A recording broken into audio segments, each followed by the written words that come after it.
ആയോ? നമുക്ക് കെമിസ്ട്രി ചാപ്റ്ററിന്റെ ബാക്കി റിവിഷൻസ് ഡിസ്കസ് ചെയ്യാം.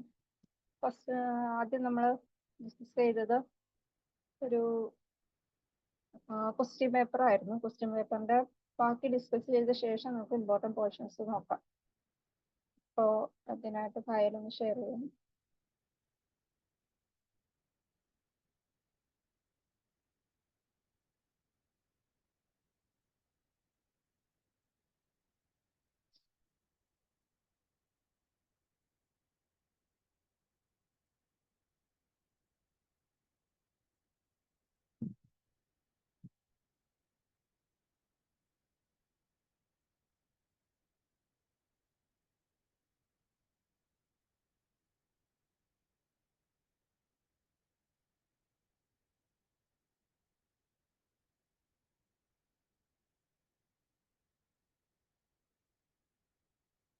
ഒരു മിനിറ്റ്.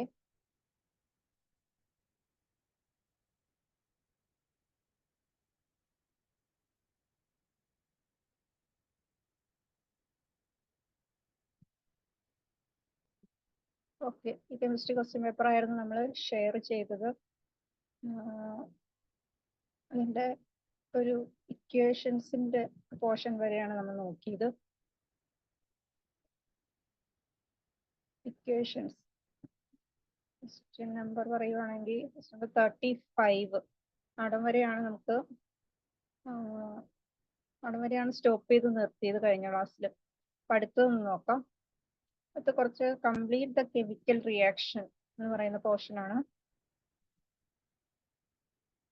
C6H6 നമുക്കറിയാം ബെൻസീൻ. ബെൻസീൻ്റെ റിയാക്ഷൻ കൊടുത്തിരിക്കുന്നത്. ബെൻസീൻ റിയാക്ട് വിത്ത് ഒരു minute.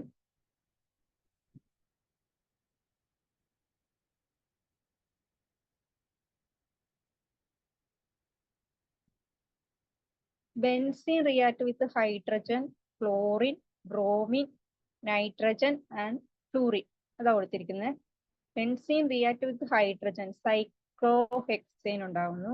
Benzene react with chlorine chlorobenzene ഉണ്ടാകും. ബെൻസീൻ റിയാക്ട് വിത്ത് ബ്രോമിൻ ബ്രോമോബെൻസീൻ ഉണ്ടാകും. Benzene react with nitro group NO2 react ചെയ്യുമ്പോൾ നൈട്രോബെൻസീൻ ഉണ്ടാകും.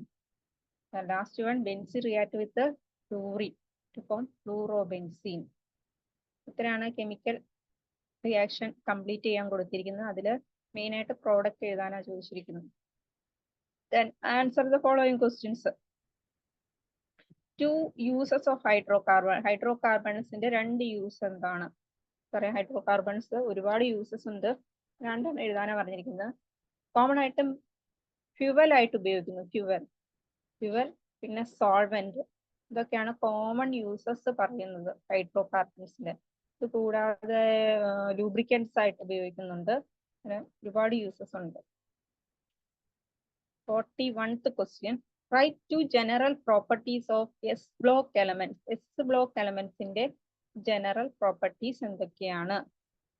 ജനറൽ പ്രോപ്പർട്ടീസ് പറയുവാണെങ്കിൽ ഒന്ന് നമുക്കറിയാം, S block elements മെറ്റൽസ് ആണ്. പീരിയോഡിക് ടേബിളിന്റെ ഗ്രൂപ്പ് 1 ആൻഡ് ഗ്രൂപ്പ് 2 എലമെന്റ്സിനെയാണ് പറയുന്നത് S ബ്ലോക്ക് എലമെന്റ്സ് എന്ന്. ഒരു മെറ്റലാണ്. ഇവർ ഇലക്ട്രോൺസിനെ പൊതുവെ കൊടുക്കുന്നവരാണ്, ഡൊണേറ്റ് ചെയ്യുന്നവരാണ്. പിന്നെ ഇവർക്ക് ഹൈ ഇലക്ട്രോ പോസിറ്റിവിറ്റി ഉണ്ട്. നെക്സ്റ്റ് നോക്കാം. അത്രയൊക്കെ S ബ്ലോക്ക് എലമെന്റ്സിന്റെ മെയിൻ പ്രോപ്പർട്ടീസ് ആണ്. Question number 42. How many molecules of copper atom are present in 127.0 gram of copper? എത്ര മോളിക്യൂൾസ് കോപ്പർ ആറ്റം ഉണ്ട് 127.0 gram കോപ്പറിൽ? അതിന്റെ ഇക്വേഷൻ എങ്ങനെയായിരുന്നു? കോപ്പർ ആറ്റത്തിന്റെ ആറ്റോമിക് മോളിക്കുലാർ മാസ് 63 ആണ് തോന്നുന്നു വരുന്നത്. നിങ്ങളുടെ ടെക്സ്റ്റ് ബുക്കിൽ ഉണ്ട് ഈ ക്വസ്റ്റ്യന്റെ ആൻസർ. Divided by 63. അപ്പോൾ ഇതിന്റെ കെമിക്കൽ ഇതിന്റെ മെയിൻ ഫോർമുല വരുന്നത് number of atom present in 127.0 gram of copper കണ്ടുപിടിക്കേണ്ടത്. അപ്പോൾ 127.0 ഗ്രാം കോപ്പറിൽ എത്ര കോപ്പർ ആറ്റം ഉണ്ട് എന്ന് കണ്ടുപിടിക്കണം. ഇതിനായി തന്നിരിക്കുന്ന gram divided by molecular mass. അപ്പോൾ ചെയ്യുമ്പോൾ 127 ഡിവൈഡഡ് ബൈ 63 ചെയ്യുമ്പോൾ 2 മോൾസ് എന്ന് കിട്ടും. Then അടുത്ത question 43. Question number 43 what are the main postulates of Bohr model? Bohr മോഡൽസിന്റെ മെയിൻ പോസ്റ്റ്ലേറ്റ്സ് എന്തൊക്കെയാണ്? Bohr atom model, Dalton atomic theory കഴിഞ്ഞിട്ട് നമ്മൾ നോക്കിയതാണ് ബോർ ആറ്റം മോഡൽ എന്ന് പറയുന്നത്. അതിന്റെ മെയിൻ പോസ്റ്റ്ലേറ്റ്സ് എന്തൊക്കെയാണ്? നമുക്കറിയാം electrons are revolving around the fixed path പഠിച്ചിട്ടുണ്ട്. ബോർ ആറ്റം മോഡലിൽ അങ്ങനെ വരുമ്പോൾ electrons are revolving around the fixed path is called orbit. Orbit are called energy level, അതും പഠിച്ചു. പിന്നെ ഏതാ പഠിച്ചത്? ഓർബിറ്റിന് എനർജി ലെവൽസ് എന്ന് പറയും. പിന്നെ ഓരോ ഓർബിറ്റിനും ഒരു ഫിക്സഡ് എമൗണ്ട് ഓഫ് എനർജി ഉണ്ട്. Each orbital have a fixed amount of energy. Next question നോക്കാം. What is heavy water? Write its use. എന്താണ് ഹെവി വാട്ടർ? ഇതിന്റെ ഉപയോഗം എന്താണ്? ഹെവി വാട്ടർ എന്ന് വെച്ചാൽ D2O, ഡ്യൂട്ടീരിയം ഓക്സൈഡ്, അതായത് ഹൈഡ്രജന്റെ ഐസോട്ടോപ്പ്, ഇതാണ് ഹെവി വാട്ടർ. ഇതിന്റെ യൂസ് എന്താണ്? Moderator in nuclear reactor, nuclear റിയാക്ടേഴ്സിൽ മോഡറേറ്റർ ആയിട്ട് ഉപയോഗിക്കുന്നു. നെക്സ്റ്റ് നോക്കാം. 45 question. Question number 45. Why does ice hold on water?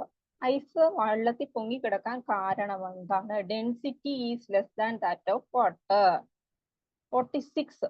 Question number 46 write any one postulates of VSEPR theory. VSEPR തിയറിയുടെ ഒരു പോസ്റ്റ്ലേറ്റ്സ് എഴുതാൻ. VSEPR തിയറി എന്താണെന്ന് നമുക്കറിയാം. ഇതിലെ ഒന്നോ രണ്ടോ പോസ്റ്റ്ലേറ്റ്സ് നിങ്ങൾക്ക് പഠിക്കാനുണ്ട്. അതിൽ ഒരെണ്ണം എഴുതാനാണ് പറഞ്ഞിരിക്കുന്നത്. എങ്ങനെ എഴുതും VSEPR theory postulates? Electron pairs around the central metal atom in a molecule have minimum their mutual reflection. അത് നിങ്ങളുടെ ടെക്സ്റ്റ് ബുക്കിലുണ്ട്. 2 പോയിന്റ്സ് ആയിട്ട് കിടക്കുന്നുണ്ട്. VSEPR theory. സെക്കൻഡ് പോസ്റ്റ്ലേറ്റ് പറയുകയാണെങ്കിൽ lone pair reflection is greater than lone pair reflection is greater than bond pair reflection. അങ്ങനെ 2 postulates ആണ് VSEPR തിയറിയുടെ കിടക്കുന്നത്. അത് next question 47. Question number 47 chemistry plays a vital role many areas of science and technology. What are those areas? Chemistry കുറെ സ്ഥലങ്ങളിൽ ഉപയോഗിക്കപ്പെടുന്നുണ്ട്. അത് ഏതൊക്കെ ഏരിയാസിലാണ് ഉപയോഗിക്കപ്പെടുന്നത്? മെഡിസിൻസിൽ ഉപയോഗിക്കുന്നുണ്ട്, പിന്നെ അഗ്രികൾച്ചേഴ്സിൽ ഉപയോഗിക്കുന്നുണ്ട്, ഇൻഡസ്ട്രീസിൽ ഉപയോഗിക്കുന്നുണ്ട്. ഒരുപാട് ഫീൽഡിൽ തന്നെ കെമിസ്ട്രിയുടെ ഉപയോഗം വരുന്നുണ്ട്. Next 48th question. Electronic configuration of copper and chromium. കോപ്പറിന്റെയും ക്രോമിയത്തിന്റെയും ഇലക്ട്രോണിക് കോൺഫിഗറേഷൻ എഴുതാൻ പറഞ്ഞിട്ട്, അത് റിവിഷൻ ടൈമിൽ ഞാൻ പറഞ്ഞതാണ്. കോപ്പർ ആൻഡ് ക്രോമിയത്തിന്റെ ഇലക്ട്രോണിക് കോൺഫിഗറേഷൻ എഴുതുമ്പോൾ ഒന്ന് ഹാഫ് ഫിൽഡ് ഡി ഓർബിറ്റലും ഒന്ന് കംപ്ലീറ്റ്ലി ഫിൽഡ് ഡി ഓർബിറ്റലും ആണ് വരുന്നത്. എന്തിനാണ് ഇങ്ങനെ ഹാഫ് ഫിൽഡും കംപ്ലീറ്റ്ലി ഫിൽഡ് വരുന്നതെന്ന് വെച്ചാൽ ഒന്ന് പാർഷ്യലി സ്റ്റേബിൾ ആകാനും മറ്റൊന്ന് കംപ്ലീറ്റ്ലി സ്റ്റേബിൾ ആകാനും വേണ്ടിയിട്ടാണ്. അപ്പൊ ഇതിന്റെ ഇലക്ട്രോണിക് കോൺഫിഗറേഷൻ എഴുതുമ്പോൾ എങ്ങനെ എഴുതും? കോപ്പർ ആൻഡ് ക്രോമിയത്തിന്റെ വരുമ്പോൾ 1s2 2s2 2p6 3s2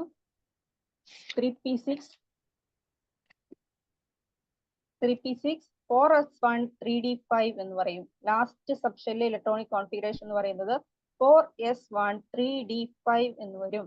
അതായത് പാർഷ്യലി ഫിൽഡ് ഡി സബ്ഷെൽ ആകുന്നതിന് വേണ്ടി 4s-ലെ ഒരു ഇലക്ട്രോണിനെ ഡിക്ക് ഡൊണേറ്റ് ചെയ്യുന്നു. അപ്പോൾ അതിന്റെ ഇലക്ട്രോണിക് കോൺഫിഗറേഷൻ എന്ന് പറയുന്നത് 4s1 3d5. ഇതാണ് സ്റ്റേബിൾ ഇലക്ട്രോണിക് കോൺഫിഗറേഷൻ. ക്രോമിയത്തിന്റെ ഇലക്ട്രോണിക് കോൺഫിഗറേഷൻ എഴുതാൻ പറഞ്ഞാൽ ഇത് എഴുതിയാലാണ് മാർക്ക് കിട്ടുള്ളൂ, അല്ലാതെ എഴുതിയാൽ തെറ്റായിട്ട് വരും. അതുപോലെ തന്നെയാണ് കോപ്പറിന്റെ ഇലക്ട്രോണിക് കോൺഫിഗറേഷൻ പറയുന്നത്. കോപ്പർ 29 ആണ് ആറ്റോമിക് നമ്പർ വരുന്നത്. ഇലക്ട്രോണിക് കോൺഫിഗറേഷൻ എഴുതുമ്പോൾ 1s2 2s2 2p6 3s2 3p6 4s1 പല്ല കയറാതെ നോക്കട്ടോ, നല്ല വേദനയാ. 4s1 ഡിസ്റ്റർബൻസ് ഉണ്ട്, ഒന്ന് നിങ്ങളൊന്ന് അലേർട്ടഡ് ആയിട്ടിരിക്കുക. അതല്ല, എന്റെ ഫ്രണ്ടിലത്തെ പല്ലിന്റെ അവിടെ ഇറച്ചിയെടുത്ത് കേറി, ഇപ്പൊ വേദന എടുക്കുന്നു. ഇവിടെ കൂടെ കയറിയാണെങ്കിൽ ഈ പല്ലിന്റെ ഇടക്കൂടെ കയറിയത്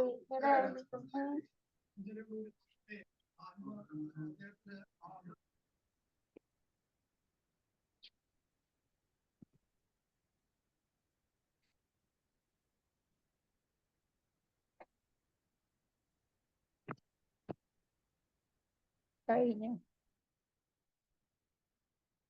okay, then copper 29 electronic configuration എഴുതുമ്പോൾ 1s2 2p6 3s2 3p6 4s2 sorry 4s1 3d9 എന്ന് വരും. കാരണം എന്താ, 4s നിന്ന് ഒരു ഇലക്ട്രോണിനെ എങ്ങോട്ട് കൊടുക്കും, ഡി സെക്ഷനിന് കൊടുക്കും. അപ്പൊ 4s1 3d9 എന്ന് വരും. സോറി 4s1 3d10 എന്ന് വരും.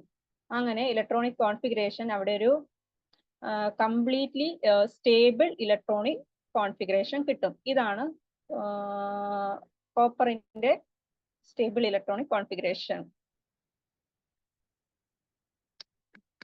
Next 49th question, state Heisenberg uncertainty principle.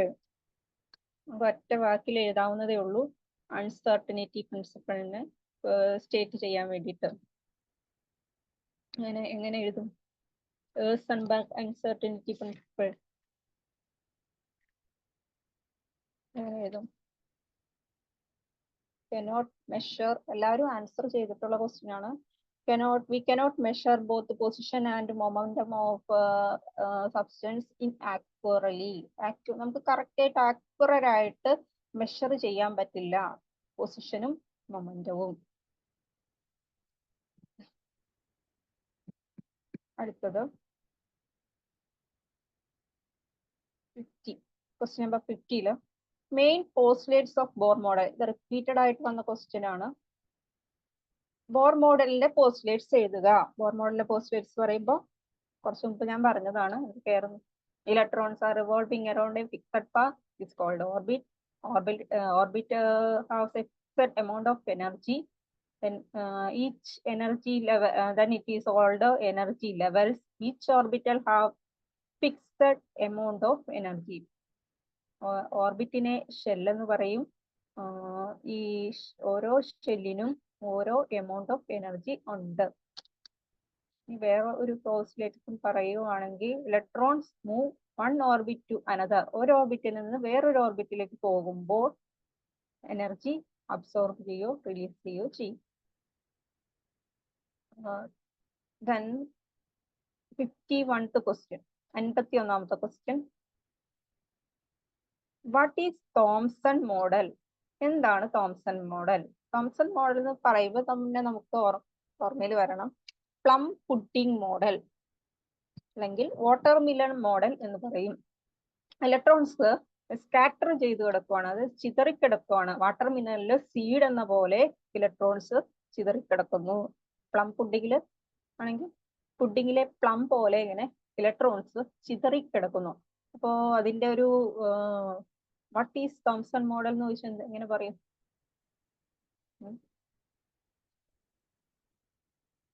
A large positively charged body, ഒരു പോസിറ്റീവ്ലി ചാർജ് ഉള്ള വലിയ ബോഡി.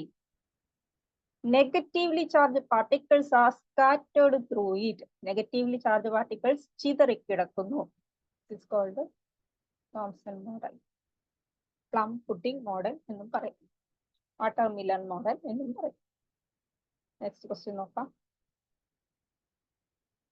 52ാമത്തെ ക്വസ്റ്റ്യൻ, അതൊരു ഇക്വേഷൻ ഒരു പ്രോബ്ലം ആണ്. Calculate the freezing point of a solution containing 1.0 gram of glucose dissolved in 16.4 gram of water. അതായത് freezing point കണ്ടുപിടിക്കാനാ പറഞ്ഞിരിക്കുന്നത്. നിങ്ങളുടെ text ബുക്കിലെ പേജ് നമ്പർ 98 എടുക്കുക. ടെക്സ്റ്റ് ബുക്കിലെ പേജ് നമ്പർ 98 98ലാണ് ആ ക്വസ്റ്റ്യൻ. അതിന്റെ ആൻസർ ഉണ്ട്. നമുക്ക് നോക്കാം. ഫ്രീസിംഗ് പോയിന്റ് കണ്ടുപിടിക്കാനുള്ള ക്വസ്റ്റ്യൻ ആണ് വന്നിരിക്കുന്നത്. അതിനൊരു ഇക്വേഷൻ ഉണ്ട്. ഫ്രീസിംഗ് പോയിന്റ് കണ്ടുപിടിക്കാൻ delta F is equal to K into W B by M B into 1000 divided by W A. ഇത് വെച്ചാണ് കണ്ടുപിടിക്കേണ്ടത്. ടെക്സ്റ്റ് ബുക്ക് നോക്കി അത് എങ്ങനെയാണ് ഫ്രീസിംഗ് പോയിന്റ് കണ്ടുപിടിക്കുക. ടെക്സ്റ്റ് ബുക്കിൽ അതിന്റെ കറക്റ്റ് ആയിട്ടുള്ള സ്റ്റെപ്പ് കൊടുത്തിട്ടുണ്ട്. ഫ്രീസിംഗ് പോയിന്റ് കണ്ടുപിടിക്കാനുള്ള ഇക്വേഷനും അറിഞ്ഞിരിക്കുക. Then question number 53. What is mean by enthalpy of system? How is this related to internal energy of the system? എന്താണ് enthalpy of system? ഇത് internal എനർജിയുമായിട്ട് എങ്ങനെ റിലേറ്റ് ചെയ്തിരിക്കുന്നു? അപ്പോൾ enthalpy of system H എന്നാണ് denote ചെയ്യുന്നത്. H is equal to E plus PV എന്നാ പറയുന്നത്.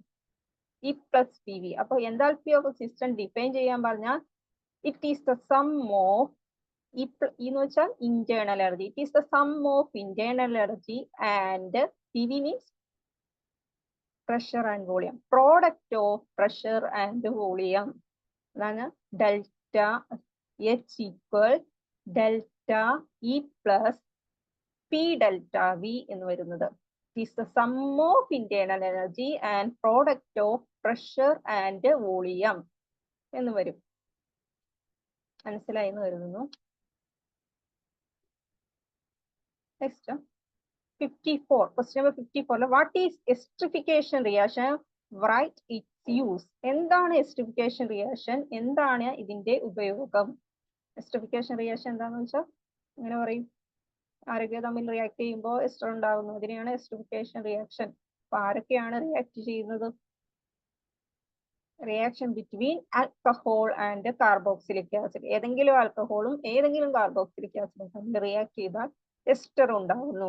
ഈ പ്രോസസ്സിനെയാണ് പറയുന്നത് esterification reaction. Reaction between alcohol and carboxylic acid is called esterification reaction. എസ്റ്ററിന്റെ യൂസ് ചോദിച്ചിട്ടുണ്ട്. എന്തൊക്കെയാണ് എസ്റ്ററിന്റെ യൂസ്? നമുക്കറിയാം എസ്റ്റർ എന്ന് പറഞ്ഞ ഒരു സ്മെല്ല് ഉണ്ടാകുന്ന സബ്സ്റ്റൻസ് ആണ്.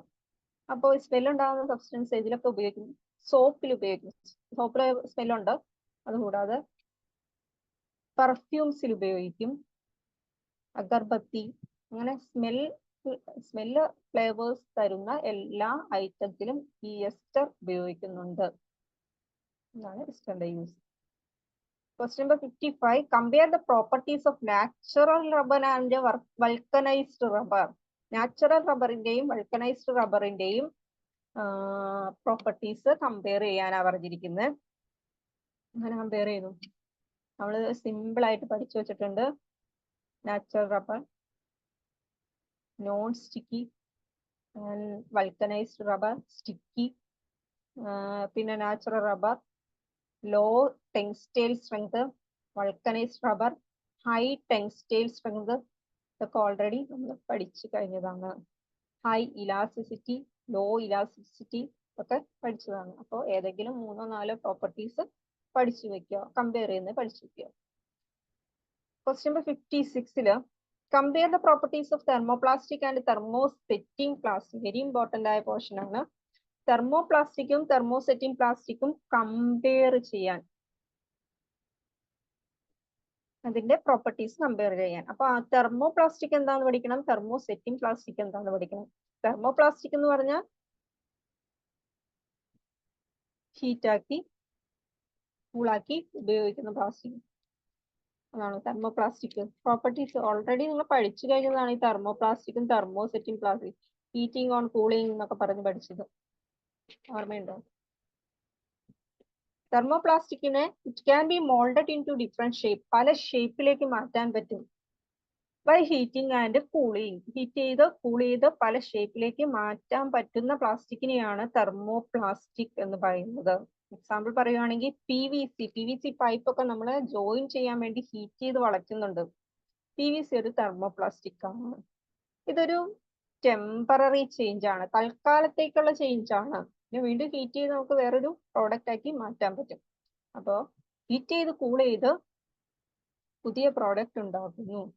ടൈപ്പ് ഓഫ് പ്ലാസ്റ്റിക്കിനെയാണ് പറയുന്നത് തെർമോപ്ലാസ്റ്റിക്. തെർമോസെറ്റിംഗ് പ്ലാസ്റ്റിക് എന്ന് പറയുന്നത് ഒരു പ്രാവശ്യം ഹീറ്റ് ചെയ്ത് കൂൾ ചെയ്ത് ഒരു പ്രോഡക്റ്റിൽ എത്തിക്കഴിഞ്ഞ് പിന്നെ അതിനെ ഹീറ്റ് ചെയ്ത് കൂൾ ചെയ്ത് അടുത്ത പ്രോഡക്റ്റിലേക്ക് മാറ്റാൻ പറ്റില്ല. അപ്പൊ റിപ്പീറ്റഡ് കൂളിങ്ങും ഹീറ്റിങ്ങും പറ്റില്ല. ഒരു പ്രാവശ്യം ഏത് മോൾഡ് ഷേപ്പിൽ ഇരിക്കുന്നോ ആ ഷേപ്പിൽ തന്നെ തുടരാനാണ് പറ്റുകയുള്ളൂ. ടൈപ്പ് ഓഫ് പ്ലാസ്റ്റിക്കിനെയാണ് പറയുന്നത് തെർമോസെറ്റിംഗ് പ്ലാസ്റ്റിക്. ഒരു പെർമനന്റ് ചേഞ്ച് ആണ്. എക്സാമ്പിൾ ഉണ്ട്, ബേക്കലൈറ്റ് തെർമോസെറ്റിംഗ് പ്ലാസ്റ്റിക് ആണ്. അതായത് നോൺ സ്റ്റിക് കുക്കേഴ്സിന്റെ ഒക്കെ ഹാൻഡിൽസ് ബേക്കലൈറ്റ് കൊണ്ടാണ് ഉണ്ടാക്കിയിരിക്കുന്നത്. പാത്രങ്ങളുടെ ഒക്കെ പിടി പിടി ഉണ്ടാക്കിയിരിക്കുന്നത് തെർമോസെറ്റിംഗ് പ്ലാസ്റ്റിക് കൊണ്ടാണ്. ഇത് വെരി ഇമ്പോർട്ടന്റ് ആണ്. ഇതിപ്പോ ഇതുപോലെ തന്നെ ചോദിക്കണമെന്നില്ല. ഏതെങ്കിലും എക്സാമ്പിൾ PVC എക്സാമ്പിൾ തരുവാണ്. PVC എന്ത് ടൈപ്പ് പ്ലാസ്റ്റിക് ആണ് എന്ന് ചോദിക്കാം. അതുപോലെ ബേക്കലൈറ്റ് ഏത് ടൈപ്പ് പ്ലാസ്റ്റിക് ആണ്. ചിലപ്പോ തെർമോപ്ലാസ്റ്റിക് കുറെ തന്നിട്ട് ഇതിൽ നിന്ന് തെർമോസെറ്റിംഗ് പ്ലാസ്റ്റിക് അല്ലാത്തവരെ ഇങ്ങനെ കമ്പയർ ചെയ്ത് പിക്ക് ഔട്ട് ചെയ്യാൻ വേണ്ടിയിട്ട് ചിലപ്പോൾ ചോദിക്കാം. കുറേയധികം പ്ലാസ്റ്റിക്സിന്റെ പേര് തന്നിട്ട് ഇതിൽ പിക്ക് ഔട്ട് ചെയ്യാൻ അങ്ങനെയും ചോദിക്കാം. എന്തായാലും അതിന്റെ എക്സാമ്പിൾസും എന്താണ് തെർമോപ്ലാസ്റ്റിക് എന്നും എന്താണ് തെർമോസെറ്റിംഗ് പ്ലാസ്റ്റിക് എന്നും പഠിച്ചു.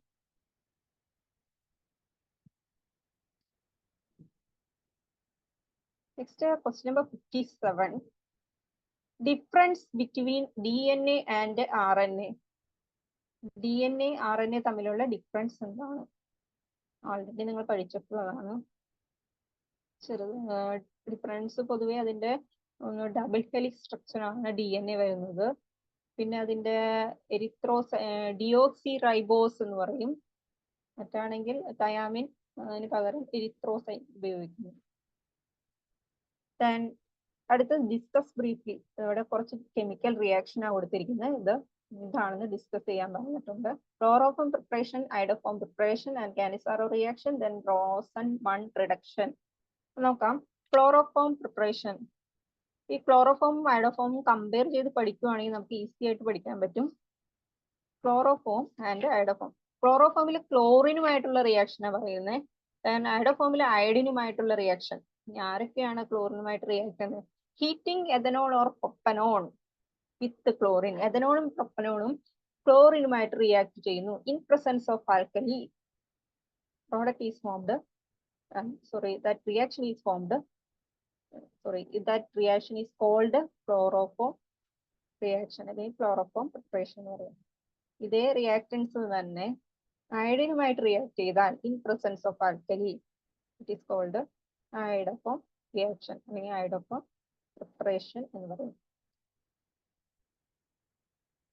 Then Cannizzaro reaction. കാനിസാറോ റിയാക്ഷനിൽ alkyl halide do not contain alpha hydrogen atom is their molecule self oxidation and reduction with the concentrated alkali.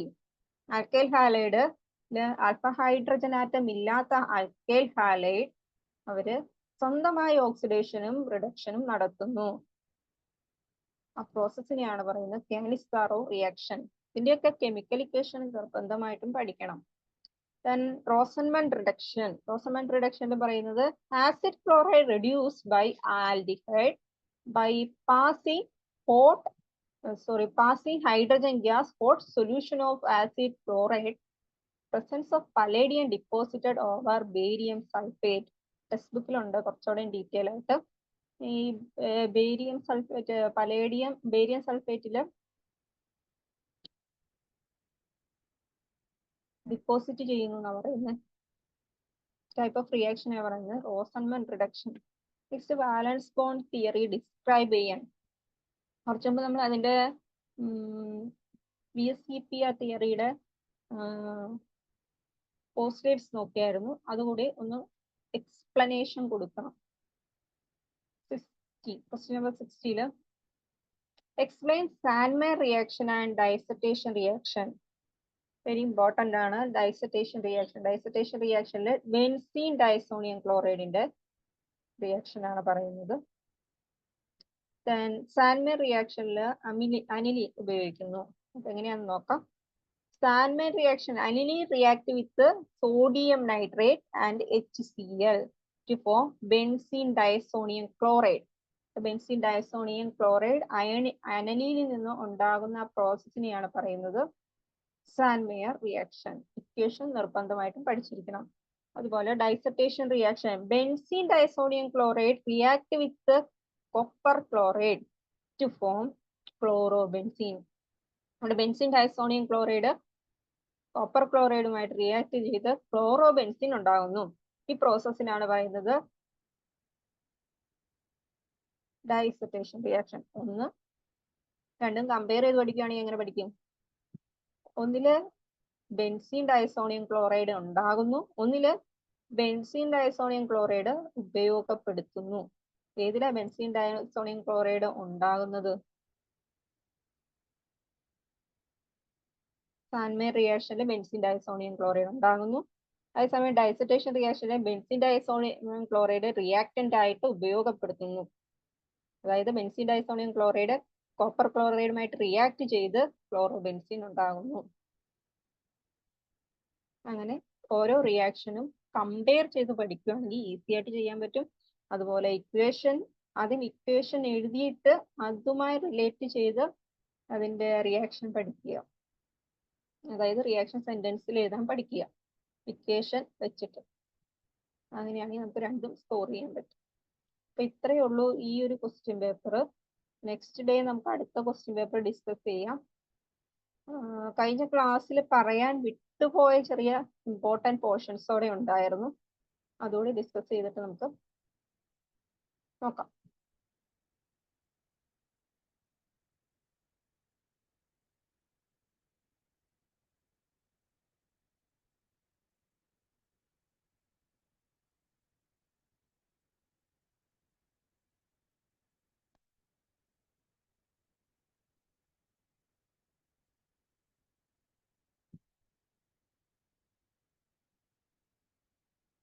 ഒരു മിനിറ്റ് വെയിറ്റ് ചെയ്യണം.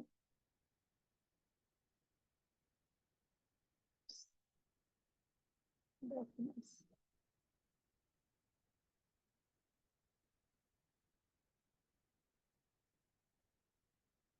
ഈ ഒരു പോർഷനോടെ ഉള്ളൂ ഇമ്പോർട്ടൻ്റ് ആയി ഉള്ളത്. അതായത് ഇതൊന്ന് വിട്ടുപോയ കുറച്ച് ചാപ്റ്റേഴ്സ് കൂടി ഉൾപ്പെടുത്തിയിരിക്കുന്നു, അത്രേ ഉള്ളൂ. ഡീറ്റെയിൽ ഒരു ഇതില്ല, സിമ്പിൾ ആയിട്ടുള്ള ഒരു ഇത് മാത്രം. ഇതൊക്കെ ഇമ്പോർട്ടൻ്റ് ആണ്.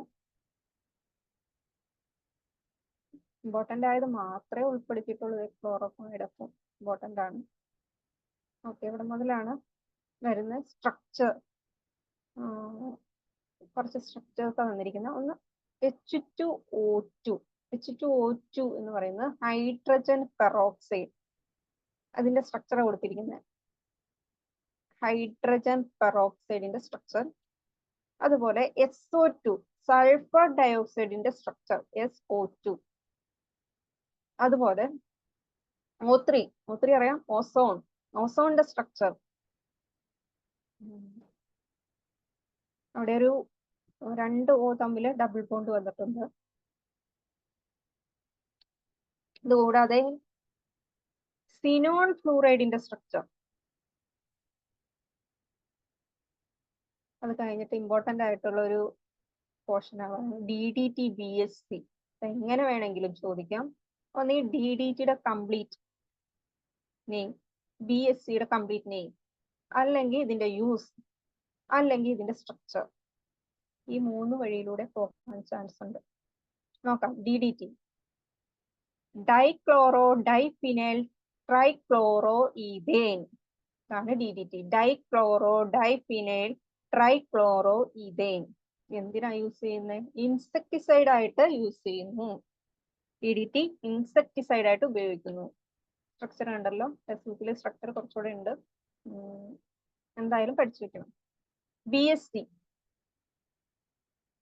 ബെൻസീൻ ഹെക്സാക്ലോറൈഡ് BHC പെസ്റ്റിസൈഡ് ആയിട്ട് ഉപയോഗിക്കുന്നു. പെസ്റ്റിസൈഡ്സ് ആയിട്ട് ഉപയോഗിക്കുന്നത്. സ്ട്രക്ചർ കണ്ടോ, സിമ്പിൾ ആയിട്ടുള്ള സ്ട്രക്ചർ ആണ്. ഒന്നട വിട്ട് ഹൈഡ്രജനും ക്ലോറിനും വരും. ഒന്നട വിട്ട്. നെക്സ്റ്റ് ഇപ്പൊ നമ്മൾ പറഞ്ഞ പ്രോസസ് ആണ് chloroform and iodoform preparation. Chloroform എന്ന് വെച്ചാൽ ട്രീറ്റിംഗ് എഥനോൾ വിത്ത് എഥനോൾ അല്ലെങ്കിൽ propanol with chlorine gas in presence of alkali. പ്രോസസ്സിനാണ് പറയുന്നത് chloroform preparation. Iodoform preparation treating ethanol or acetone with iodine in presence of alkali. Iodine in presence of alkali, iodoform reaction. Next, sulfuric acid. Very important ആയിട്ടുള്ള ഒരു portion ആണ് sulphuric acid. നിങ്ങൾക്ക് പഠിച്ചു വെച്ചാൽ തന്നെയും അത് മറന്നു പോകാതിരിക്കുന്ന ഒരു പോർഷൻ ആണ്. സൾഫ്യൂരിക് ആസിഡ് പ്രിപ്പറേഷൻ നിങ്ങൾ ഒരു മെത്തേഡ് അനുസരിച്ച് പഠിക്കുകയാണെങ്കിൽ കുറച്ചുകൂടി ഓർത്തിരിക്കാൻ പറ്റും. അതായത് ഒരു സ്റ്റെപ്പ് ബൈ സ്റ്റെപ്പ് ആയിട്ട് പഠിക്കുവാണെങ്കിൽ ഇപ്പൊ സൾഫ്യൂരിക് ആസിഡ് പറയുകയാണെങ്കിൽ സൾഫ്യൂരിക് ആസിഡിന്റെ യൂസസ് എന്താണെന്ന് പഠിക്കണം, പ്രിപ്പറേഷൻ എന്താണെന്ന് പഠിക്കണം, പിന്നെ പ്രോപ്പർട്ടീസ് അതായത് ഫിസിക്കൽ കെമിക്കൽ പ്രോപ്പർട്ടീസ് പഠിക്കണം. അപ്പൊ അങ്ങനെ ഒരു സ്റ്റെപ്പ് ബൈ പോവുകയാണെങ്കിൽ കുറച്ചുകൂടി നമുക്ക് ഓർത്തിരിക്കാൻ കഴിയും. നോക്കാം പ്രിപ്പറേഷൻ യൂസസ് എന്താണെന്ന് അറിയാം. സൾഫ്യൂരിക് ആസിഡിന് എന്തെന്ന് പറയുന്നത് മെയിനായിട്ട് കിങ് ഓഫ് കെമിക്കൽസ് എന്ന് പറയുന്നത്. Sulphuric acid king of chemicals. Uses എന്താ സൾഫ്യൂരിക് ആസിഡിന്റെ യൂസസ് പറയുകയാണെങ്കിൽ ലബോറട്ടറീസിൽ ഉപയോഗിക്കുന്നു, അതുപോലെ സ്റ്റോറേജ് ബാക്ടറീസിൽ ഉപയോഗിക്കുന്നു. പ്രിപ്പറേഷൻ 2 ടൈപ്പ് പ്രിപ്പറേഷൻ ഉണ്ട്. കോണ്ടാക്ട് പ്രോസസ്സും വേറൊരു പ്രോസസ്സോടെ ഉണ്ട്. നമുക്ക് കോണ്ടാക്ട് പ്രോസസ് ആണ് പഠിക്കാനുള്ളത്. കോണ്ടാക്ട് പ്രോസസ്സിന്റെ സ്റ്റെപ്പാണ് താഴെ കൊടുത്തിരിക്കുന്നത്. Sulphur react with oxygen to form sulphur dioxide. First step sulphur ഓക്സിജനുമായിട്ട് റിയാക്ട് ചെയ്യുന്നു, സൾഫർ ഡയോക്സൈഡ് ഉണ്ടാകുന്നു. S+O2 give SO2. ആദ്യം ഇക്വേഷൻ എഴുതുക S+O2 give SO2. അത് നിങ്ങൾ സ്വയം എഴുതുക. Sulphur react with oxygen to form sulphur dioxide. അടുത്തത് sulphur dioxide react with atmospheric oxygen to form 2SO3 sulphur trioxide. Sulphur trioxide ആണ് SO3. അതിന്റെ ഇക്വേഷൻ നോക്കാം. 2SO2 plus O2 give 2SO3. അപ്പോൾ equation തരുവാണെങ്കിൽ 2SO2 plus O2 give presence of vanadium pentoxide. ഇതിനെ കുറിച്ച് പറയാം. 2SO3 sulphur trioxide. അപ്പൊ equation ആദ്യം എഴുതിയിട്ട് നമ്മൾ അതിന്റെ എക്സ്പ്ലനേഷനിലേക്ക് പോകുമ്പോൾ sulphur dioxide react with oxygen to form sulfur trioxide in presence of vanadium pentoxide catalyst. സാമി ചോദിക്കാൻ ചാൻസ് ഉണ്ട്. കോണ്ടാക്ട് പ്രോസസ്സിൽ അതായത് സൾഫ്യൂരിക് ആസിഡിന്റെ പ്രിപ്പറേഷനിൽ ഏത് കാറ്റലിസ്റ്റ് ആണ് ഉപയോഗിക്കുന്നത്? എന്ത് വനേഡിയം പെന്റോക്സൈഡ് V2O5 കാറ്റലിസ്റ്റ്. അപ്പൊ എന്തിനാണ് ഈ വനേഡിയം പെന്റോക്സൈഡ് ഉപയോഗിക്കുന്നത്? റിയാക്ഷന്റെ വേഗതയെ കൂട്ടാനോ കുറയ്ക്കാനോ ആണ് ഈ കാറ്റലിസ്റ്റ് ഉപയോഗിക്കുന്നത്. ഇവിടെ വനേഡിയം പെന്റോക്സൈഡ് ആണ് ഉപയോഗിക്കുന്നത്. തേർഡ് സ്റ്റെപ്പ് എന്ന് പറയുന്നത് sulphur try oxide is dissolved in water. It is highly corrosive. Misto sulfuric acid form, it is called oleum. ഈ സൾഫർ ട്രൈ ഓക്സൈഡ് ഡിസോൾവ് ചെയ്യുന്ന പ്രോസസ് എന്ന് പറയുന്നത് കൂടുതൽ ഹീറ്റ് ഉണ്ടാകുന്ന പ്രോസസ് ആണ്. ഉണ്ടായ സൾഫ്യൂരിക് ആസിഡ് റിമൂവ് ചെയ്യുന്നു. പകരം ബാക്കിയുള്ള കുറച്ച് ആ സൾഫ്യൂരിക് ആസിഡിനെയാണ് ഒലിയം എന്ന് പറയുന്നത്. അതിന്റെ ഇക്വേഷൻ കൊടുത്തിട്ടുണ്ട്, കെമിക്കൽ ഫോർമുല കൊടുത്തിട്ടുണ്ട് H2S2O7. ഈ ഉണ്ടായ സൾഫ്യൂരിക് ആസിഡ് വേപ്പർ ആയിട്ട് പോകുന്നു. ബാക്കിയുള്ള സൾഫർ ഡയോക്സൈഡിന്റെ ട്രയോക്സൈഡും സൾഫ്യൂരിക് ആസിഡും റിയാക്ട് ചെയ്യുന്നുണ്ടാവുന്ന പ്രോഡക്റ്റിനെയാണ് പറയുന്നത് ഒലിയം H2S2O7. ഇനി എങ്ങനെയാണ് സൾഫ്യൂരിക് ആസിഡിലേക്ക് എത്തുന്നത്? Oleum diluted in water to form sulphuric acid. ഒലിയത്തിനെ വാട്ടറിൽ ഡിസോൾവ് ചെയ്യിപ്പിച്ചാണ് സൾഫ്യൂരിക് ആസിഡ് ഉണ്ടാകുന്നത്.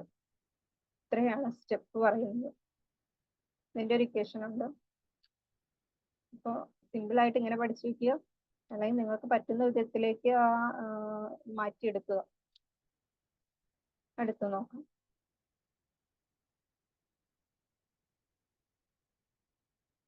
അടുത്ത dehydrating properties of sulphuric acid. Sulphuric acid dehydrating property chemical പ്രോപ്പർട്ടീസിൽ വരുന്നതാണ്. ഇതല്ലാതെ ഫിസിക്കൽ പ്രോപ്പർട്ടീസ് ഉണ്ട്. ഫിസിക്കൽ പ്രോപ്പർട്ടീസ് പറയുന്നത് ഹയർ അഫിനിറ്റി ടുവേർഡ്സ് വാട്ടർ.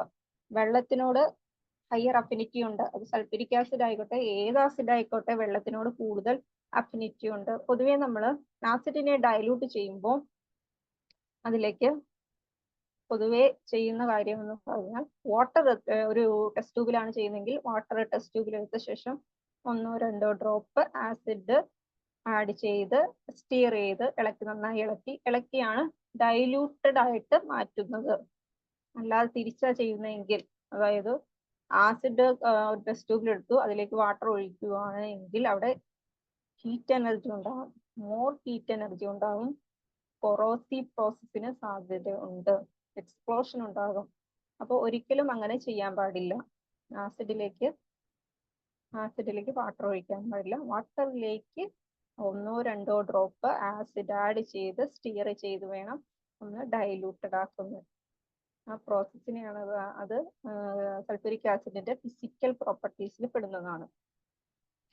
അതുപോലെ ഡീഹൈഡ്രേറ്റിംഗ് പ്രോപ്പർട്ടി, ഇത് കെമിക്കൽ പ്രോപ്പർട്ടീസിൽ പെടുന്നതാണ്. Dehydrating property, it removes water of crystallines from copper sulphate, it turns to white colour. അതായത് നമുക്കറിയാം കോപ്പർ സൾഫേറ്റ്, തുരിശ്, വീട്ടിലൊക്കെ ഉപയോഗിക്കുന്ന തുരിശ്, റബ്ബറിനൊക്കെ ഉപയോഗിക്കുന്ന തുരിശ് നല്ല ബ്ലൂ കളറാണ്.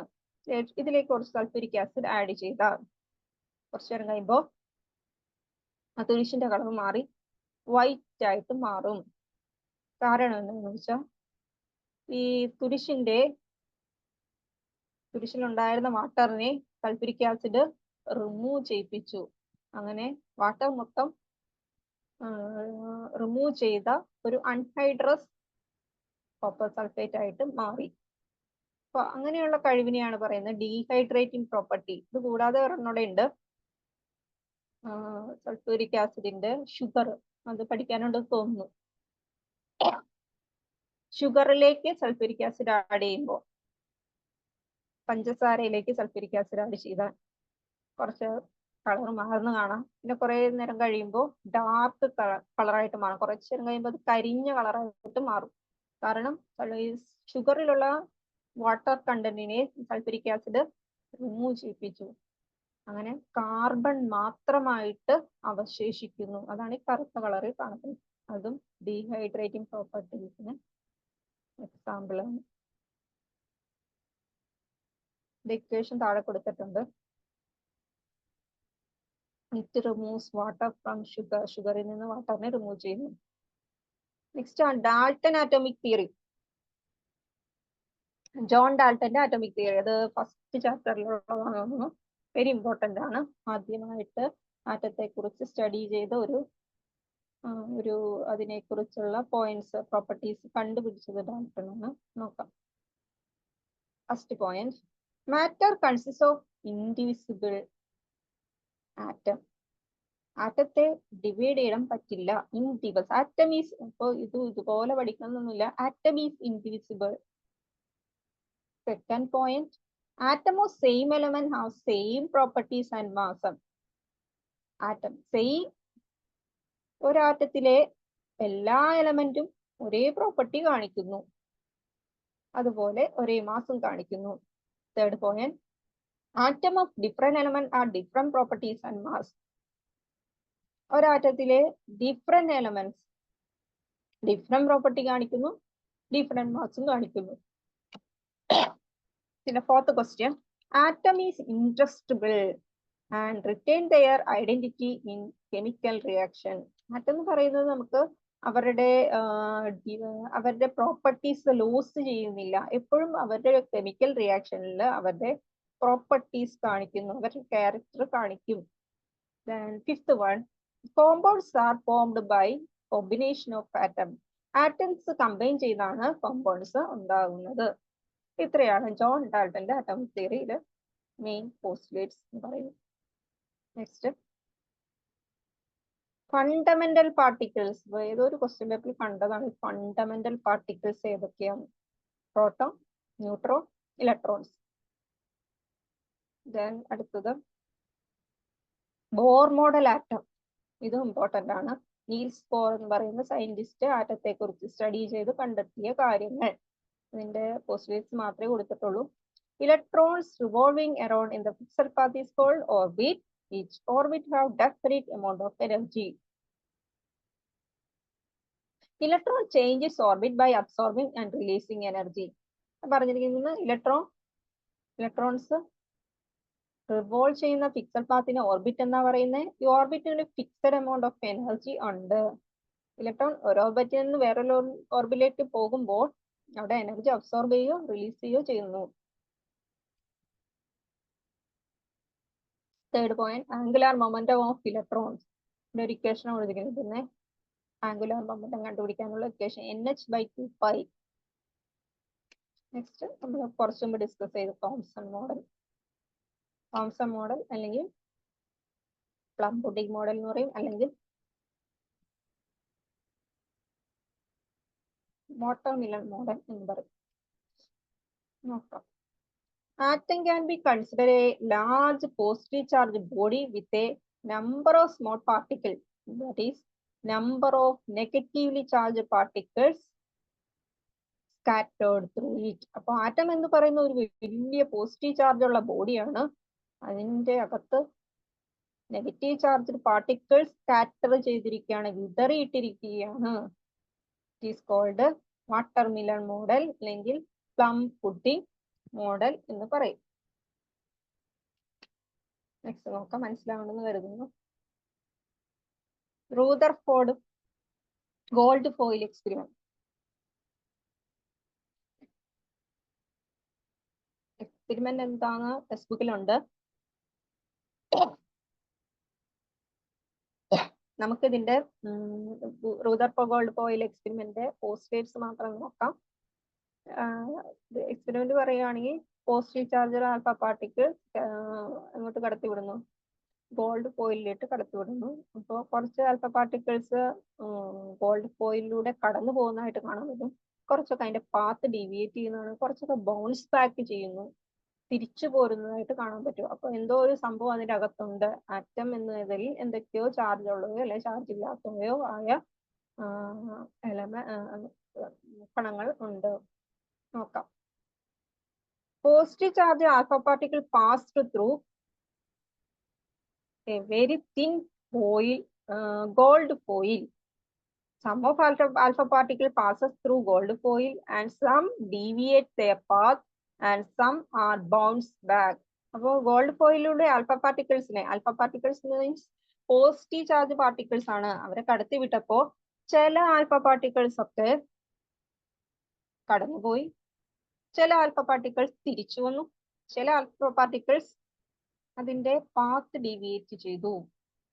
അതിന് കാരണം എന്താണ്? അപ്പൊ ഇതിൽ നിന്ന് അദ്ദേഹം കണ്ടുപിടിച്ച കാര്യങ്ങൾ എന്തൊക്കെ? റിസൾട്ട് നോക്കാം. The atom contains positive charged center called nucleus. ആറ്റത്തിന് ഒരു പോസിറ്റീവ് ചാർജ് സെന്റർ ഉണ്ട്, അതിനെ ന്യൂക്ലിയസ് എന്നാ പറയുന്നത്. Second one, the mass of an atom concentrated in the nucleus. ആറ്റത്തിന്റെ മാസ് കോൺസെൻട്രേറ്റ് ചെയ്തിരിക്കുന്നത് ന്യൂക്ലിയസിലാണ്. അപ്പോൾ ആറ്റത്തിന്റെ മാസ് എന്ന് പറയുന്നത് ന്യൂക്ലിയസിന്റെ മാസ് ആണ്. Then third one, the rest of an atom contain empty space. It contain negatively charged electron. ഈ ആറ്റത്തിന്റെ ഇടയിലുള്ള സ്പേസ് അത് ഇലക്ട്രോൺ വേണ്ടി നീക്കി വെച്ചിരിക്കുന്നു, അവിടെ നെഗറ്റീവ് ചാർജ് ഉള്ള ഇലക്ട്രോൺസ് ഉണ്ട്. ഇത്രയൊക്കെയാണ് അദ്ദേഹം ഇതിന്റെ എക്സ്പെരിമെന്റിൽ നിന്ന് കണ്ടെത്തിയത്. ഹെഴ്സൺബർഗ് അൺസർട്ടനിറ്റി പ്രിൻസിപ്പിൾ നേരത്തെ പറഞ്ഞതാണ്. It is not possible to measure position and momentum accurately. അതായത് നമുക്ക് ഒരു സബ്സ്റ്റൻസിന്റെ പൊസിഷനും അക്യുറേറ്റ് ആയിട്ട് കൃത്യമായിട്ട് മെഷർ ചെയ്യാൻ പറ്റില്ല. നെക്സ്റ്റ് നോക്കാം. പിന്നെ ഇമ്പോർട്ടന്റ് ഇത് എല്ലാ ക്വസ്റ്റ്യൻ പേപ്പറിലും കണ്ടിട്ടുള്ളതാണ്, പല ടൈപ്പിൽ ചോദിച്ചിട്ടുണ്ട്. Solute, solvent, solution. ഇത് ചോദിച്ചിട്ടുള്ളത് ഞാൻ പറയാം. ഹ്യൂമിഡിറ്റി ഇൻ എയർ അത് ചോദിച്ചിട്ടുണ്ട്. പിന്നെ മെർക്കുറി ഇൻ ഗോൾഡ്, രണ്ടും മെറ്റൽ ആയതുകൊണ്ട് അത് ശ്രദ്ധിച്ചു വേണം ചെയ്യാൻ. അതുപോലെ ബ്രാസ്, സിങ്ക് ആൻഡ് കോപ്പർ, ഇത്രയാണ് ഞാൻ കണ്ടിട്ടുള്ളത്. ബാക്കിയെല്ലാം നമുക്കൊന്ന് ഡിസ്കസ് ചെയ്യാം. Solute, solvent and solution. Soda water already നമുക്കറിയാം, സോഡ വാട്ടറിൽ കാർബൺ ഡൈ ഓക്സൈഡ് ആണ് സൊല്യൂട്ട്. അത് മീൻസ് അതിന്റെ നേച്ചർ ഓഫ് സൊല്യൂട്ട് ആണ് എഴുതാൻ പറഞ്ഞത്. Gas and liquid. അടുത്തത് hydrogen in palladium. Palladium solid ആണ്, ഹൈഡ്രജൻ ഗ്യാസ് ആണ്. സൊല്യൂട്ട് ആയിട്ട് വരുന്നത് ഗ്യാസ് ആണ്. Humidity in air, then liquid gas. Alcohol in water, liquid and liquid. സോൾവെന്റും സൊല്യൂട്ടും ലിക്വിഡ് ആണ്. Then mercury in gold, രണ്ടും സോളിഡ് ആണ്. Okay. Camphor in air, camphor എന്ന് വെച്ചാൽ കർപ്പൂരം. Camphor in air, solid and gas. Then sugar in water already നമുക്കറിയാം, solid and liquid. Then brass, zinc and കോപ്പറിന്റെ മിക്സ്ചറിനെയാണ് പറയുന്നത് ബ്രാസ് എന്ന്. ബ്രോൺസ് ഉണ്ട്, ബ്രോൺസ് എന്ന് പറഞ്ഞാൽ ടിൻ ആൻഡ് കോപ്പർ. ബ്രോൺസ് ഉണ്ട്. ബ്രാസിൽ വരുന്നത് സോളിഡ് ആൻഡ് സോളിഡ്, രണ്ടും സോളിഡ് സ്ട്രക്ചർ ആണ്. ഇത്രയാണ് സൊല്യൂട്ട്, സോൾവെന്റ്, സൊല്യൂഷൻ. ഇതിന്റെ സൊല്യൂട്ടിന്റെ നേച്ചർ ആണ് ചോദിച്ചിരിക്കുന്നത്, അതുപോലെ സോൾവെന്റിന്റെ നേച്ചർ ചോദിച്ചിട്ടുണ്ട്. അപ്പോൾ ഫിസിക്കൽ നേച്ചർ ആണ് എഴുതേണ്ടത്, അതായത് ലിക്വിഡ് ആണ്, സോളിഡ് ആണ്, ഗ്യാസ് ആണ്. ഇതല്ലാതെ ഏതാണ് സൊല്യൂട്ട് എന്ന് ചോദിച്ചാൽ പേരെഴുതണം. ഇപ്പോ ഹൈഡ്രജൻ ഇൻ പലേഡിയത്തില് hydrogen is solute and palladium is solvent. അടുത്ത naming of hydrocarbons. Naming already നമ്മൾ പഠിച്ചതാണ്, എങ്കിലും ജസ്റ്റ് ഫസ്റ്റ് സ്റ്റെപ്പ് ഒക്കെ നമുക്ക് നോക്കി വെക്കാം. നെയിമിങ്ങിൽ പൊതുവായിട്ട് പങ്കെടുക്കുന്നത് കാർബണും ഹൈഡ്രജനുമാണ്. ഈ കാർബൺ ഹൈഡ്രജൻ ബോണ്ടിങ് ആണ് മെയിൻ ആയിട്ട് നമുക്ക് കണ്ടുവരുന്നത്. അപ്പോൾ നമുക്ക് കാർബൺ ആറ്റത്തിന്റെ എണ്ണത്തിനെ അനുസരിച്ചാണ് നമ്മൾ നെയിം കൊടുക്കുന്നത്.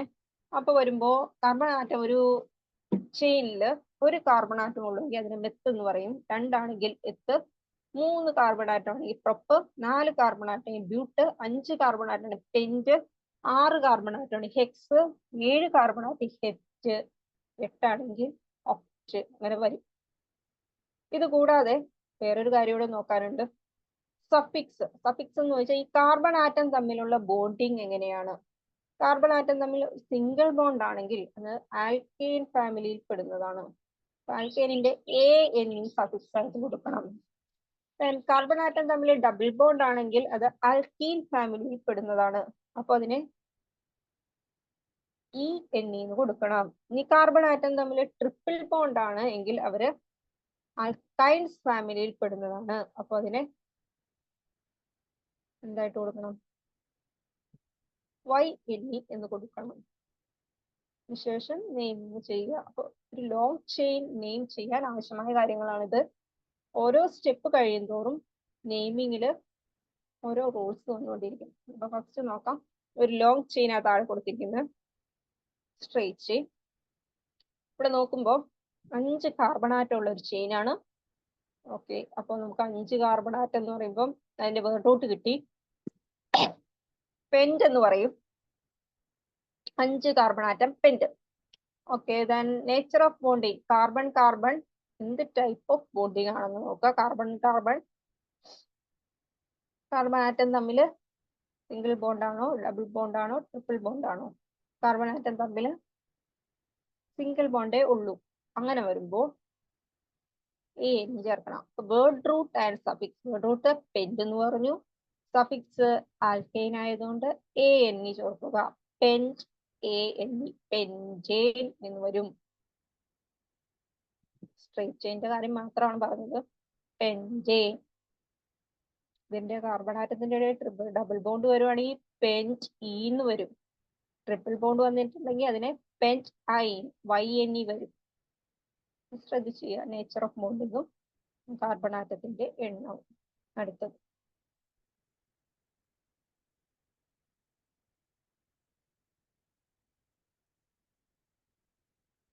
ഒരു മിനിറ്റ്. ഒരു ഡബിൾ ബോണ്ട് വരുന്ന, സോറി ഡബിൾ ബോണ്ട് അല്ല, ഒരു സ്ട്രക്ചറോടെ ഉണ്ടായിരുന്നു. നമ്മുടെ ബ്രാഞ്ചസ് വരുന്ന ഒരു സ്ട്രക്ചർ പറഞ്ഞുതരാം. നോക്കട്ടെ, ഉണ്ടോ നോക്കാം. ഉണ്ട്. ഓർഗാനിക് കോമ്പൗണ്ട് നെയിമിങ്ങില് ബ്രാഞ്ചസ് വരുമ്പോൾ ശ്രദ്ധിക്കേണ്ട കാര്യം നമ്മൾ പറഞ്ഞ പോലെ തന്നെ word root and longest carbon chain എടുക്കാം. പക്ഷെ ശ്രദ്ധിക്കേണ്ട കാര്യം ലോവസ്റ്റ് പൊസിഷൻ ബ്രാഞ്ചിന് വരുന്ന വിധത്തിൽ വേണം ലോങ്സ്റ്റ് കാർബൺ ചെയിൻ എടുക്കാൻ. then word root and suffix. നമുക്ക് നോക്കാം അതിന്റെ പേരെങ്ങനെ. പൊസിഷൻ ഓഫ് ബ്രാഞ്ചിന്റെ പൊസിഷൻ ആദ്യം എഴുതുക. നെയിം ഓഫ് ബ്രാഞ്ചിന്റെ നെയിം ആദ്യം പിന്നെ കൊടുക്കുക. then word root and suffix. അപ്പൊ ഇവിടെ ഒരു കാർബൺ ചെയിൻ തന്നിരിക്കുന്നത് സെക്കൻഡ് പൊസിഷനില് മീതൈൽ ഗ്രൂപ്പ് വരുന്ന കാർബൺ ചെയിൻ ആണ്. പൊതുവെ ഗ്രൂപ്പ് ബ്രാഞ്ചസ് ആയിട്ട് വരുന്ന മീതൈലും ഈതൈലും. മീതൈൽ എന്ന് പറയുമ്പോൾ CH3 ബ്രാഞ്ച് ആയിട്ട് വരും. ഈതൈൽ എന്ന് പറയുന്നത് CH2 CH3. Longest carbon chain എടുക്കാനാണ് പറഞ്ഞിരിക്കുന്നത്. ഇവിടെ 4 കാർബൺ ആറ്റമുള്ള ചെയിൻ ആണ് ലോങ്സ്റ്റ്. പക്ഷെ ലോങ്സ്റ്റ് കാർബൺ ചെയിൻ എടുക്കുമ്പോൾ ശ്രദ്ധിക്കേണ്ട കാര്യം ലോവസ്റ്റ് പൊസിഷൻ ബ്രാഞ്ചിന് വരുന്ന വിധത്തിലുള്ള ലോങ്സ്റ്റ് കാർബൺ ചെയിൻ എടുക്കണം. അങ്ങനെ വരുമ്പോ സെക്കൻഡ് പൊസിഷനിൽ ബ്രാഞ്ച് വരുന്ന, അതായത് സെക്കൻഡ് ആണ് ഇവിടെ ലോസ്റ്റ് പൊസിഷൻ, അതിൽ ബ്രാഞ്ച് വരുന്ന കാർബൺ ചെയിൻ കിട്ടി. ഇനി പേര് കൊടുക്കാം. ഇവിടെ പറഞ്ഞിരിക്കുന്ന പോലെ position of branch second position 2 കൊടുത്തു. നെയിം ഓഫ് ബ്രാഞ്ച് മീതെ കൊടുത്തു. Word root and suffix 4 carbon atom ഉള്ളത്, ഇവിടെ മിസ്റ്റേക്ക് ഉണ്ട്, 4 കാർബൺ ആറ്റം ഉള്ളതുകൊണ്ട് പെന്റ് എന്നാണോ വരണ്ടേ? അല്ല, ബ്യൂട്ട് എന്ന് വരും. 4 മീതൈൽ ബ്യൂട്ട്. കാർബൺ ആറ്റം തമ്മിൽ സിംഗിൾ ബോണ്ട് ആണ്. ബ്യൂട്ട് എയിൻ. 2 മീതൈൽ ബ്യൂട്ടേൻ. കറക്ഷൻ ഉണ്ട്, പെന്റേൻ എന്നാണ് കൊടുത്തിരിക്കുന്നത്, പെന്റേൻ അല്ല. 2 മീതൈൽ ബ്യൂട്ട് എയിൻ എന്ന് വരും. ഇതാണ് ഇതിന്റെ പേര് വരുന്നത്. ഇനി അതിന്റെ തന്നെ വേറൊരു റൂൾസ് നോക്കുവാണെങ്കിൽ ഞാൻ 2 നമ്പറിങ് കൊടുത്തിട്ടുണ്ട്. അതായത് ഇവിടെ ലെഫ്റ്റ് ടു റൈറ്റും റൈറ്റ് ടു ലെഫ്റ്റും നമ്പർ ചെയ്തപ്പോൾ 2 പൊസിഷൻ കിട്ടുന്നു. അങ്ങനെ നോക്കുമ്പോൾ ഈ പൊസിഷൻ നമ്പേഴ്സ് തമ്മിൽ ആഡ് ചെയ്തിട്ട് അതിന്റെ ലോസ്റ്റ് നമ്പർ എടുക്കണം. അപ്പോൾ ലെഫ്റ്റ് ടു റൈറ്റ് നമ്പർ ചെയ്ത പൊസിഷൻ നമ്പേഴ്സ് 2 and 3 പൊസിഷനിലാണ് ബ്രാഞ്ചസ് വന്നത്. 2 and 3 ആഡ് ചെയ്തു, 5 കിട്ടി. റൈറ്റ് ടു ലെഫ്റ്റ് നമ്പർ ചെയ്തപ്പോൾ 3 and 4 പൊസിഷനിലാണ് ബ്രാഞ്ച് വന്നിരിക്കുന്നത്. 3 and 4 ആഡ് ചെയ്തപ്പോൾ 7 കിട്ടി. അപ്പൊ ഏതെടുക്കണം? ചെറുതെടുക്കണം. 5 പൊസിഷൻ വരുന്ന ബ്രാഞ്ചിനെ സെലക്ട് ചെയ്യുക. ലെഫ്റ്റ് ടു റൈറ്റ് നമ്പർ ചെയ്തു. അങ്ങനെ വന്നപ്പോൾ 2, 3 സെക്കൻഡ് പൊസിഷനിലും തേർഡ് പൊസിഷനിലും മീതൈൽ ഉണ്ട്. എത്ര മീതൈൽ ഉണ്ട്? ടോട്ടൽ എത്ര? 2 മീതൈൽ ഉണ്ട്. 2, 3 ഡൈ മീതൈൽ. ബാക്കി കാർബൺ ആറ്റത്തിന്റെ എണ്ണം നോക്കുക. ബ്രാഞ്ചസിലെ കാർബൺ ആറ്റം ഉപയോഗിക്കാൻ പാടില്ല, ചെയിനിലെ കാർബൺ ആറ്റം മാത്രമേ ഉപയോഗിക്കാൻ പാടുള്ളൂ. 2, 3 ഡൈ മീതൈൽ. ചെയിനിൽ എത്ര കാർബൺ ആറ്റം ഉണ്ട്? 5 കാർബൺ ആറ്റം. 2, 3 ഡൈ മീതൈൽ പെന്റേൻ എന്ന് വരും. ഇത്രയാണ്.